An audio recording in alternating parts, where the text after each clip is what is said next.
What is up, guys? Quick apology right off the bat for my microphone. I've had some PC problems. I'm looking into fixing it, so hopefully for the next videos they will be resolved. The Pick'ems videos will be also releasing the second that they are put into the game, so I'm still watching out for that. They should be any day now. They may even be tonight, to be fair. So the Pick'ems video, as is tradition, will be coming back as well, of course. But this is all about the HLTV Fantasy League for the opening stage of the PGL Copenhagen Major. And we know the matches, so it's going to give us a little bit of information as to which players maybe to go for or maybe to avoid. And our first matchups are Cloud9 take on Ecstatic, Eternal Fire against the Mongols, Ents face Imperial, Apex head-to-head against Pain, Nine Pandas and Amcal. That should be a scrappy, strange game. Heroic against Lin Vision, Fury and Legacy, all Brazilian confrontation, of course, between those two. And then Saw and Koi are going to be going up against each other. Some of the ex-teammates playing off against each other. But I think this is probably going to be the game that I'm going to be most interested in actually to kick things off, because I think this could be an interesting and fairly scrappy close game, even though on paper Furia should win that one. But when it's at a major, all bets are off, best of ones, you know, all the shenanigans that come into play. With that being said, though, I have picked my team accordingly here because there were some prices that I couldn't really justify. I went back and forth on a few different teams. At one point, I went for Furia pretty heavy on. Then I wasn't sure about that game against Legacy and Furia, and they've always seemed to have problems and some pitfalls.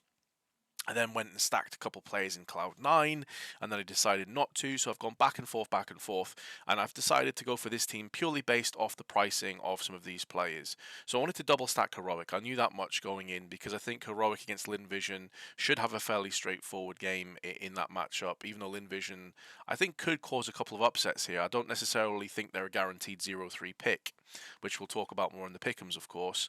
But I think Heroic on paper have some very sharp players. Nertz is always consistently good. Kixan for 194k, you're looking at a player of 1.02. Pretty straightforward as well. Whack him on supportive rounds, and I think you're good to go on that one. You'll be getting decent money, value for money on this. And I wanted to double stack. I thought about going for Shush as the second player, also a possibility. D has priced at 194k. Makes a lot of sense. Honestly, he's not been great lately. I'm thinking back to Katowice. Since Katowice, this has not been the Diha that we were super hyped for, that signed that contract extension for Ents. He's been having some problems, but I still feel a Diha at 194, knowing the capabilities that this guy has, is always worth at least a bit of a gamble pick. The rest of Ents, barring maybe Glaive, for me are overpriced across the board. They're a good team, but they're very inconsistent, and inconsistency always worries me a little bit, especially when you're going into majors, because I think it's exacerbated a lot more. Hades on his day, phenomenal AWPer, really, really good, but we've all seen days where Hades just hasn't shown up to the server and he's got really, really wrecked. And for 214k, 211 on Kyler, 203 on Goofy, couldn't really justify any of those, but I at least wanted one Ents player in. Cacanito for 190k is a solid shout, by the way. I was wanting to go for Jacob, but he's at 211, I think.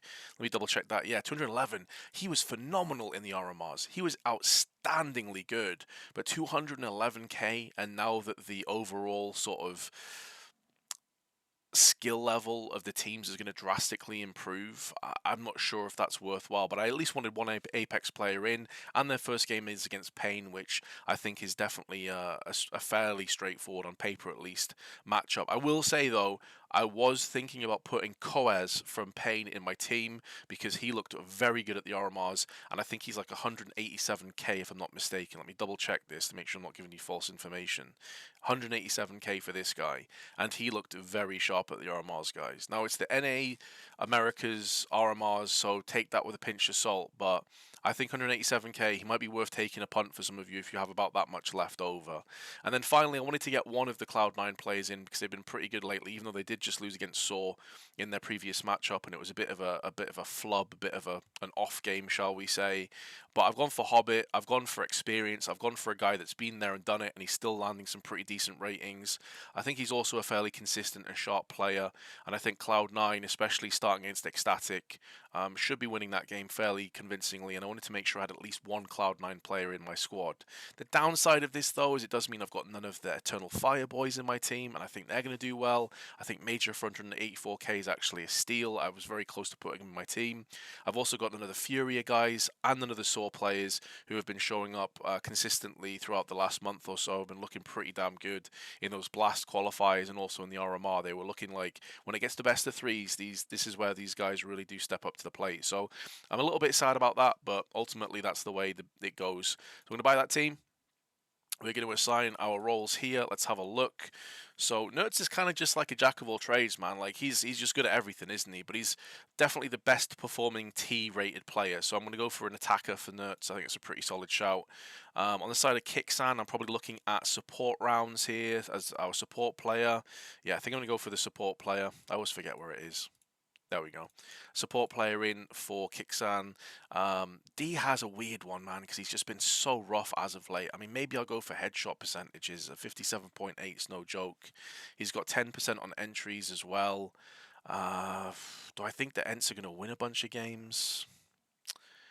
It's pot. You know what? I'll put leader on him because I don't feel comfortable going for headshot rating, because if he only gets like 4 kills in a game, which the way D has playing right now is possible, then it's going to kind of wreck him in that regard. So we'll go for leader on him.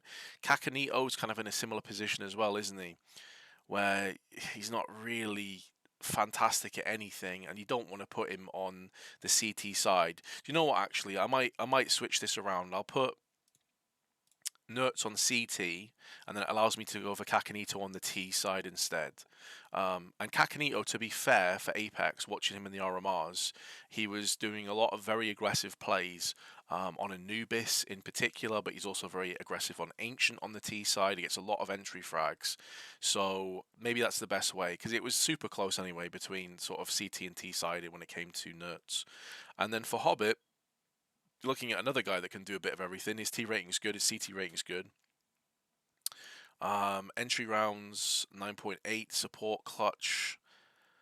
Oof, this is a tough one, isn't it? Do you know what? I actually back Cloud9 to go further than I do Ents. So I think I'll give him the leader role, and we'll go D-half a headshot percentage, and we'll basically wing it on that one because his headshot percentage is very high.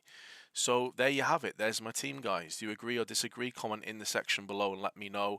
And also, just to give you a heads up of how we did in the last game, I couldn't show you because it's been too long. I finished in the top 42%. It was basically Spirit saving my ass big time. It was Ontix and Chopper saving my ass, because after the first day, I'd lost 3 players, I think, from my team. So it was a bit of a rough one. I was very happy to even get top 42% because it was looking real grim. So anyway, I'll see you in the next video, which will probably be a Pick'ems video. Fingers crossed that releases in the next day or two, and we'll sink our teeth into that one. Really looking forward to the major as well, guys. I'll be probably streaming some of the stuff and being involved and getting some content up there. So yeah, I'll catch you guys for more content soon on my stream or here on the YouTube channel. Peace.